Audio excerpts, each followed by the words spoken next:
podcast. This is a continuation of our four-part series around health plan success. Today, we're diving into the world of compliance. Now, that's an area that gives a lot of people heartburn because the compliance issues have continued to just rise and rise, making it harder for you as a health plan administrator to make sure that you're keeping in compliance with all the different regulations that are out there. The goal of today's episode, as we talk to Jen Stanley with Stanley Kup Consulting, is to help you have some easy, actionable items that you can take away from our conversation today to help you make sure that you're in compliance.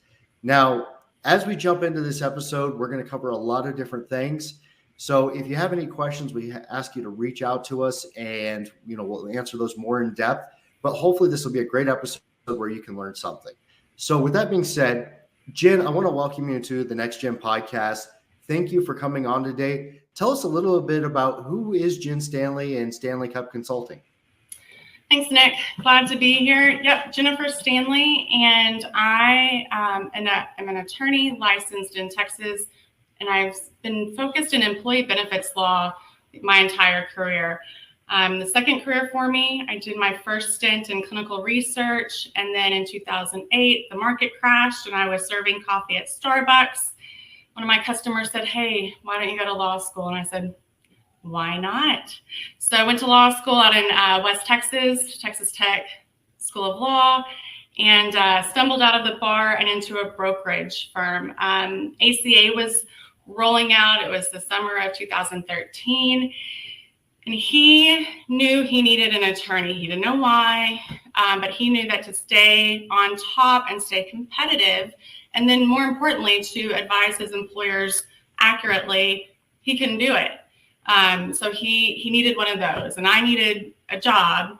So it just turned out to be a perfect fit, and we learned as we went, and it was perfect timing because, like I said, the ACA, PPACA, Obamacare was just starting to hit that employer space. And so employers were kind of at a loss as to what was going on. There was task forces going around doing compliance audits. And my first month, we had 2 compliance audits from the DOL. Again, little town out in West Texas. This was not a Fortune 500 company that was getting audited by the government. So that's the world in which I was trained and raised, and I've been doing it ever since. I went on my own here this spring for, again, partnering with employers, brokers, third-party administrators, really anyone who wants to help the employer do what they're supposed to do as they do this great benefit of sponsoring group health plans. No, absolutely. And that's a fantastic story. 2008 was hard on a lot of people, but that's a pretty cool story, going from barista to the bar exam. And I have gotten a wealth of knowledge of you in the time that we've known each other. You really do a great job of breaking down compliance for people. So, Jen, in your words, what are some of the things that you see out there when you're talking to different employers? What are some of the questions that are coming up around compliance that seem to be a reoccurring theme? It's a great question. I would say we need to start simple. An employer who's a plan sponsor of, whether it's a group health on medical or dental or vision, they're offering these group plans. The only way that a participant can know, or a beneficiary can know what their benefits are, is if they're communicated to them. So those primary methods of communication are so important. We have plan documents. We have this thing called a summary plan description. If it's I'm not going too in the weeds, but that's a tool of communicating to the participants or those that are eligible under the plan. There's notices, all types of notices that attach to that offering. And so it comes down to, how is the employer communicating their benefit package and those required notices and disclosures to the participants? And then how are the participants communicating back? And all of those things are usually spelled out in a written or more than one written document. That's probably the biggest area of non-compliance, and actually one of the most easy to fix. No, absolutely. And I'm sure you've seen this as well. I see this on a regular basis when we sit down with a new prospect and we're talking to them about compliance. A lot of times we get kind of a glassy look in the eyes because they're sitting there going, we're not even sure what you're talking about. So this is a big problem that a lot of employers face. And I like to tell people that, until you have an audit, it's really not a problem, but it's a really uncomfortable problem to have as soon as that audit starts. And so it's great to be proactive about it. Being on the proactive nature of things, which is something that I'm a huge fan of. What are some first steps that an employer can take just to start kind of going down their list of compliance items and being proactive about them, making sure that they have everything up to date and that they're going to be in compliance, God forbid a compliance audit ever happens? Yeah, I'll go back to those plan documents, and you might not even, or the employer might not even know what we're talking about there. So employer, you're making widgets, and we appreciate the fact that you're out making widgets. It's best to kind of rely on subject matter experts and frankly brokers who know that they're not the subject matter expert when it comes to compliance. And that's not a sales plug. It's just what I've seen over the past 10 years of doing this. There are a lot of vendors that provide a lot of different tools and resources. And so you might, frankly, have something on the back shelf that a vendor, be it Aflac or a carrier in your neighborhood, gave you at one point in time. And perhaps that document was never read or what we call adopted, right? So just starting there, find out what resources, what documents do you have in your possession? And then let's figure out where they fit. So one of the biggest things that came out, and it was part of Obamacare, and I hate saying that, but it is the buzzword, PPACA, was the Summary of Benefits and Coverage, right? It was 8 pages, front and back, blue and white. It was supposed to be a great comparison for the participant of the different benefits offered from the employer, apples to apples comparison. That one document, that SBC, very important. It comes with a very steep penalty if it is not distributed timely. So that's probably one thing that you already have, because perhaps your carrier, United, Blue Cross, whomever, facilitates the delivery of that. So you get to check that off of your to-do list, but you need to know that it's on your list, right? And so that's one document. If you're doing pre-tax, this is huge, and people are scared of the DOL doing audits. Frankly, I'm scared of the IRS doing audits too. So the IRS likes to tax income, right? Dollars need to be taxed unless there's an exception. Most employers, by routine, do pre-tax contributions for their benefit plan, right? So I get to enroll in a plan and it's deducted pre-tax. That benefit isn't counted towards my taxable income. Employer gets to take a reduction on their FICA, FUTA, all that jazz.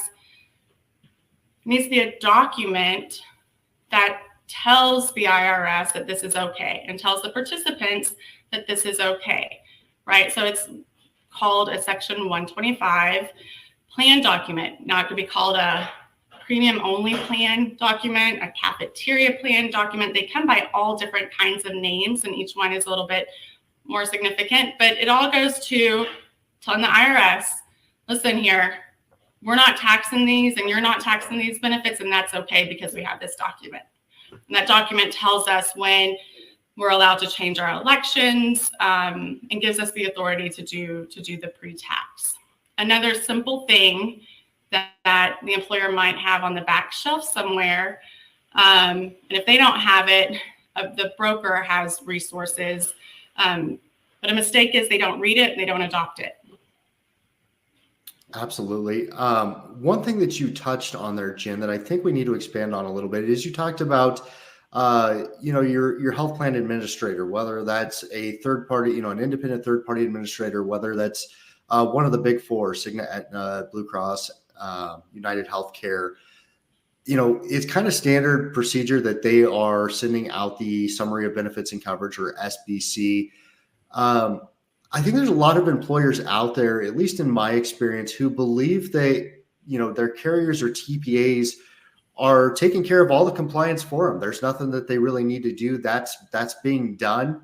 Would you agree that, that the administrators are doing a good job of keeping in compliance, or are some businesses maybe a little bit naive and thinking that's being all done, therefore leaving them with a door open for some risks?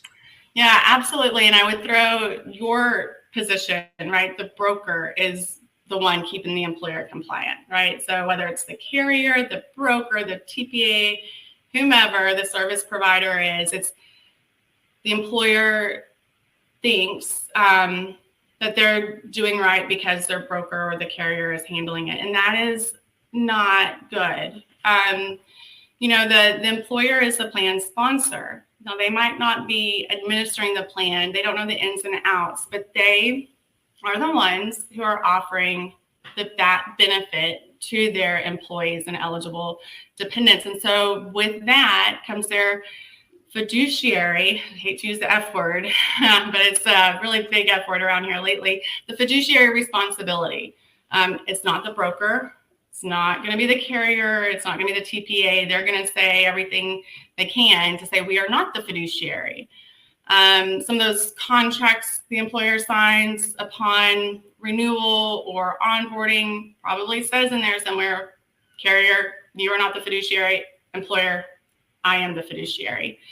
And so all the responsibility, for the most part, especially notices, disclosures, communications, things like that, those plan documents, all will fall back on the employer, regardless of whether they are a 5-man group or a 5,000-man group.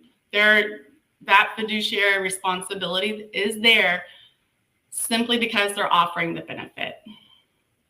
Absolutely. And you're bringing up a great pivot point for us, where we can touch base on a few of the different regulations that have came out over the last decade or so. And you mentioned the F word, fiduciary. Fiduciary has become a buzzword in the industry. I'm sure a lot of SHRM organizations are talking about fiduciaries. CFO organizations are talking about fiduciary. A number of years ago, the government implemented fiduciary standards for a 401k plan. With the Consolidated Appropriations Act of 2021, we saw an introduction of requirements as to be a fiduciary of a health plan. Now, there's 3 different areas I want to address in there, Jen. The first area is, it's my opinion that a lot of people are a little bit confused about, who has to be a fiduciary. My interpretation of the law, and please do correct me if I'm wrong on this, is that anybody that sponsors an employee benefits plan, whether that's dental, health, vision, anytime you're using your employees' dollars, anything that they are contributing towards via a payroll deduction, you basically adopt a fiduciary responsibility for spending those dollars wisely. Now, does that apply to only self-funded plans, or is that also something that, if somebody's a smaller employer with, say, Blue Cross Blue Shield, are they still a fiduciary of those dollars that they're spending on their employees? Yeah, they are. That's a great thing. And there's so many different ways we can go with this. So first and foremost is, as an employee, when I signed up for my previous employer's plan, they presented a lot of forms. And one was a salary reduction agreement. And it basically said, employer, I'm giving you permission to reach into my paycheck and pull out dollars to cover my medical, my kids' medical, my dental, my vision, my life, whatever. And I'm giving you permission to do that. Otherwise, if I decline that coverage, those dollars stay mine and then they become taxable, right? So we've got a couple different things going on there. The employer is agreeing to pull those dollars out of my paycheck and put them to the benefit. They don't get to put them to the lights. And unfortunately, and very sensitive to this, right? So we're still recovering from the shutdowns of 2020. But we did see I saw for the very first time, employers getting kind of caught. Man, they just needed to keep the lights on. They needed, to provide these benefits. And some of those dollars, unfortunately, weren't going where they were supposed to go. Some plans actually had to terminate because they couldn't afford it, right? So, but that's part of that agreement that the employer makes with the employee on those dollars. That is part of that fiduciary responsibility, and they have an obligation to put those dollars where they say they're going to go, offset costs, right? Because insurance is expensive. I mean, it really is. Yes, the ACA and even different states have thresholds of what the employer might need to contribute, either state law or under the federal laws. So on medical, but there's not something else on other benefit lines. And so employers really just need to be careful as to how they're handling those dollars of the participant, that they go where they're supposed to go. Another thing, though, when we're talking about the CAA of 2021 and what it did is now ERISA is a law. She's been around since 1974. She's old, really old. She talks about fiduciary standards. And again, not going into the weeds, church plans, might be ERISA exempt, things like that. But generally, there are these fiduciary principles that have been around for ages, as my child would say, ages. The CAA very recently brought out arguably four specific things that employers need to do as plan sponsors that have really created this kind of second wave of compliance. And so one of them is provider disclosures, right? You mentioned 401k and fiduciary standards and how a few years ago, brokerages of 401ks had to tell people how they were getting comped, right? So these compensation disclosures. Same thing on our side of the house. Every employer has it's their responsibility. It's not yours as a broker, Nick. It's not Blue Cross or United. It's not TPA down the street. Every employer has the responsibility, the fiduciary duty and responsibility to get a compensation disclosure from a service provider. I trust, Nick, that you are given those upfront every year to your new groups because you're being proactive and you're helping them meet their fiduciary obligation at least for the benefits you broker. You're being nice, right? Which is great. It goes back to this falls on the employer. And it's not just the broker, right? It's any service provider who's touching that plan and how they're getting paid for transparent purposes. And so that the employer has that fiduciary responsibility to see where's that money going and decide if it's reasonable, right? It might be reasonable to spend a lot of money on TPA 1 versus a little less dollars and get worse service. I don't know. Maybe TPA 1 and 2 provide the same services and one costs significantly more than the other. Maybe there's a conflict of interest somewhere in there. Who knows? The employer, as a fiduciary, has the responsibility to kind of vet that out. And so the CAA of 2021 did put an annual obligation on that employer to get those comp disclosures. I'm not seeing them come out of the woodworks. I'm not seeing providers, service providers, vendors. I'm not seeing them be as forthcoming as a lot of brokers are, and you are for sure. So that's an area where the employer can be like, hey, I heard, tell me if this is true. And they will say, yes, it is true. I forgot. Here it is. They don't have a clue what we're talking about. Maybe we need to shop. Yeah, Jen, let's dive in there for just a second. You're 100% right. I want to kind of highlight the Health Rosetta group, which I'm a part of.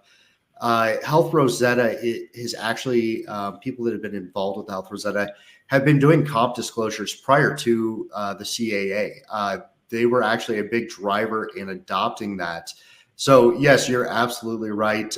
Met with a prospect yesterday.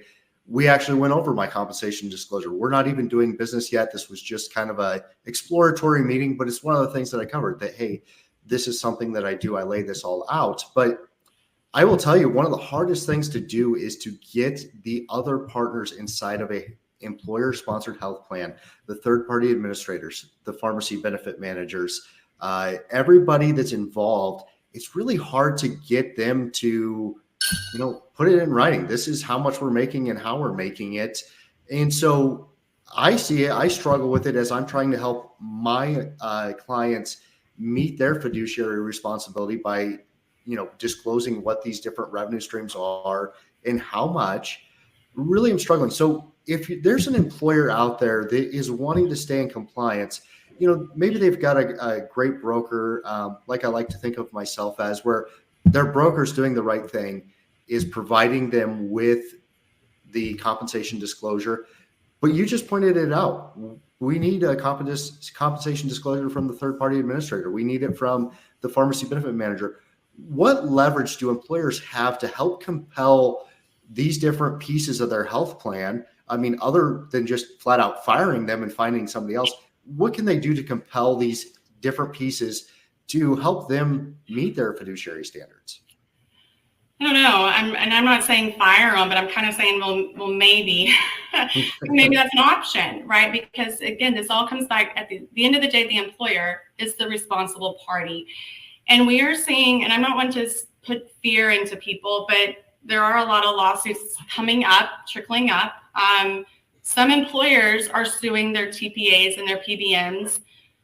Frankly, they're like, hey, look, we might say that we failed at our fiduciary responsibilities, but if we don't come forward and, litigate against our service providers for their failings, we are going to get sued by our participants for our failures, right? So no, I think it's a great opportunity to shop. That doesn't mean you have to break up, but the employer needs to shop.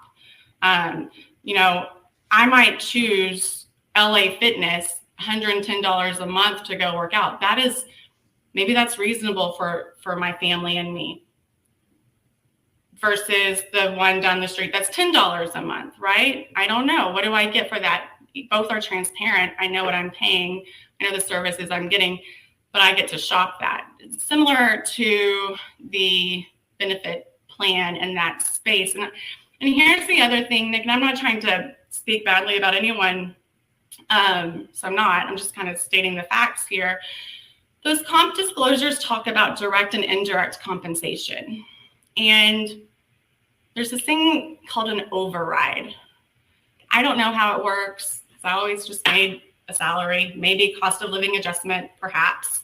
But apparently there's a lot of money in overrides. And those overrides are based on, and you correct me when I'm wrong, when I understand, like, employers, or not employers, but maybe brokers or something, placing so much business with a particular provider, vendor, carrier. And as that adds up, that broker, for simplicity, gets dollars, maybe lots of dollars, right, by placing business with that particular carrier. Is that right? You're 100% right. And I'm going to take a second and kind of address that. What Jen's talking about here is that we have things called retention bonuses, new business bonuses, all these different things.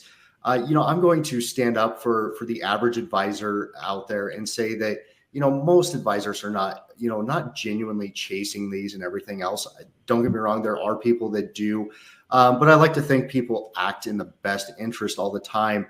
One thing I can share on that, Jen, is going back to the compensation disclosure I have a clause in there that says, at this time that we are signing this compensation disclosure, I am disclosing to you all revenue that I anticipate I will receive. And it's an estimate. Obviously, if we're charging a per employee per month fee, and you add 10 employees, that number is going to be wrong, but it coincides with you added 10 employees. So we're going to make more money. But there is a clause in mine that says, hey, if some random bonus comes in that is tied to the business that I did with you, I will disclose that to you within 30 days. And, I don't know that there's any right or wrong. Disclosing it's the important part. I actually go a step further, and I actually had the situation a couple of months ago. I got an unexpected bonus for placing a group with a certain carrier. I had no clue this bonus was even coming, and so I did not disclose it at the time. But lo and behold, a check shows up, and so I reached out to the group, and I just told them, I said, I received this in correlation to placing you with this particular administrator. What do you want me to do? Would you like me to cash the check, or would you like me to return it? Simply, it's that, from my side, I believe that anything that is outside of that initial agreement of what I'm going to be compensated, I need to do that. And so this group came back to me and they said, Nick, you've done a great job for us. You've earned that. Cash that check. And that's what I find more often than not. But I want to put that in the employer's hands, because at the end of the day, they're trying to be the fiduciary. And I never want them to be sued by an employee and this come up and, me fail them. So that's a really good point.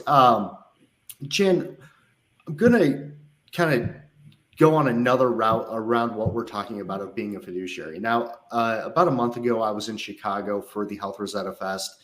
And one of the speakers that was out there is Leah Binder with the Leapfrog Group. And shout out to Leah. Her group is doing great things around helping us establish quality when it comes to purchasing healthcare. But Leah had made a statement that was pretty profound to me. And I'd like you from the legal side of things to kind of give your opinion on this if you could.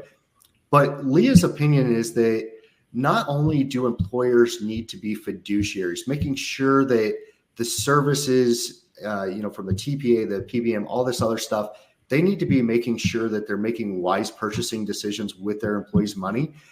But Leah had brought up a good point, and I tend to agree with her that quality actually comes into play as well. So not only are we paying these different people to administer the plan for us, but whenever our employees are going and seeking services, we are effectively purchasing those services on their behalf for them via the health plan. So can you, share a little bit about what your opinion is as far as, and I'm trying to provide some context for this so people understand this, but when we talk about the big national networks, one of my issues with them is there's no focus on quality. Employees can go to anywhere, and that doesn't necessarily mean that money we're spending at X facility is purchasing good quality care. So I know that's a pretty open-ended question, but Jen, can you talk to us a little bit about how quality comes into play with being a fiduciary? Right. No, I think quality does matter, because the way plans and rates are set, it's kind of based on like experience and expected claims and things like that. So if a person, and we've all experienced this, we go to a provider and something bad happens, and so we have to return, or maybe that thing never quite heals, right? And so we become part of that consumer problem, and we might not think about it because we're just handing them our insurance card and paying the copay, or met our deductible, 2 months ago. Now it's like 20%, right? Or free, who knows, right? So we aren't thinking about that, but our employer in the background, that's getting calculated as their renewals come up, those claims experiences. And so what is really kind of cool is brokers, especially regional brokers like yourself, I think y'all are getting so creative when it comes to plan design, right? And you're familiar with the different providers, the hospital systems, the primary care networks that are out there, and kind of incentivizing employees to choose wisely, so that they won't drive up those claims dollars, right? But also because they're kind of nice employers, hopefully, and you don't want you to be out sick or your child to have routine care turn into some disastrous thing. So really communicating to employees, and this is where some of that communication comes in. Listen, we know that this is a 5-star rating facility. Go here. We know that a knee surgery down the road might cost 20 grand. Go here, and we have 1, better outcomes, and 2, a little cheaper for everyone around. And so directing that, and I think that's something that brokers who are familiar with the area, they get in and they understand the demographics of the population. I know when I was out in West Texas, oil field, man, we had a hard enough time trying to convince employees to not go to the ER, right? Like, no, do not go to the ER. Go to the urgent care center. Do not cross the line to the ER, right? And that was because that was expensive. It was expensive, and the employee might not have realized it, but they're driving up the cost of the plan, and they could get better care next door or simply by just staying in an urgent care part. So all of that comes down to choosing wisely, but having good drip campaigns on participants, right, on the enrollees of the plan. And that's not something, again, our employers they're just trying to make widgets, right, and keep people on payroll, run payroll. That's where broker communications can come in and help. Marketing can come in and help with that. So it's really more of a holistic approach so that those claims dollars can kind of stay maintained. I've seen y'all put in direct primary care options, right, where encouraging participants to create a relationship with their direct primary care physician. I haven't had a PCP in 15 years. Not good, right? That's not good. I should establish a relationship. And so brokers with the employers are putting in incentives to go establish that relationship with your direct primary care, and then they can maybe do the ordering, do the billing, do something to make sure that that participant stays engaged and gets care. Maybe it's even something as simple as a blood test or an x-ray. Employer, those are very, very expensive expensive procedures that don't have to be. They don't have to be, but they are if you just go with the network, from what I understand. Yep, absolutely. And one thing, and this is a little bit of a self-promotion, but our 5-step local approach, when we're talking about fiduciaries, we're building a 3 to 5 year strategy to help employers combat both requirements of the CAA. When it comes to being a fiduciary, one is we're helping you, solve the issue of the cost side of things, making sure that you're purchasing the right services from the right people. But we're also helping you and your employees to purchase the right healthcare. So that's, the local approach is a great way to just get started on that and really sleep good at night, knowing that you have your fiduciary responsibilities covered, because that's just part of our process. So, Jen, as we're trying to wrap up this conversation today, we've talked about some things, and whenever we're talking about compliance and we're talking about attorneys and DOL audits, that's kind of a scary thing. Can you just give us some kind of reassuring words to end this conversation today, and give everybody some confidence that this doesn't have to be hard. For example, we have a checklist that we can give our clients to help them check those off, but just walk into that to kind of close us out today. Yeah, so a great tee up for what I do at Stanley Kup Compliance and Consulting. So I approach compliance audits more as a review, a chat. So I have one today sitting with an employer. I think they might only have 15 or 20 employees. They're a museum, so they're small, right? But there are still things that just because they're offering a benefit plan, puts them into that boat of compliance. And so, I've talked to the broker and I'm like, hey, send me what you have. Send me the tools that you provide. So the employer might not realize all the resources they have. I ask the employer to send me what they provide, handbooks, any document that's related to their enrollment thing. And so I do some homework on the front end so that when we go into that audit review, we're just talking. I'm learning about them, their processes, and then I get to say, oh, look, you're doing pre-tax contributions. Of course you are. Here's your Section 125 plan.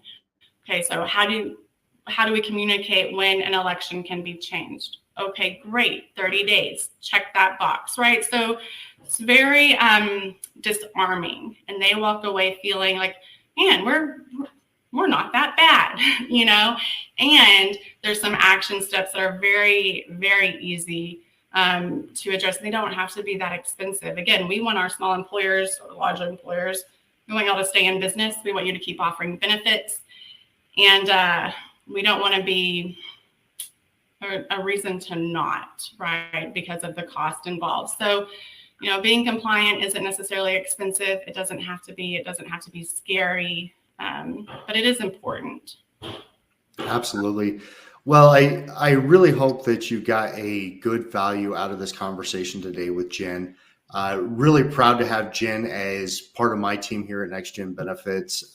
So if we ever need to do a compliance audit, you'll probably get to see Jen again. But really, I just want to close up and say thank you for joining us today.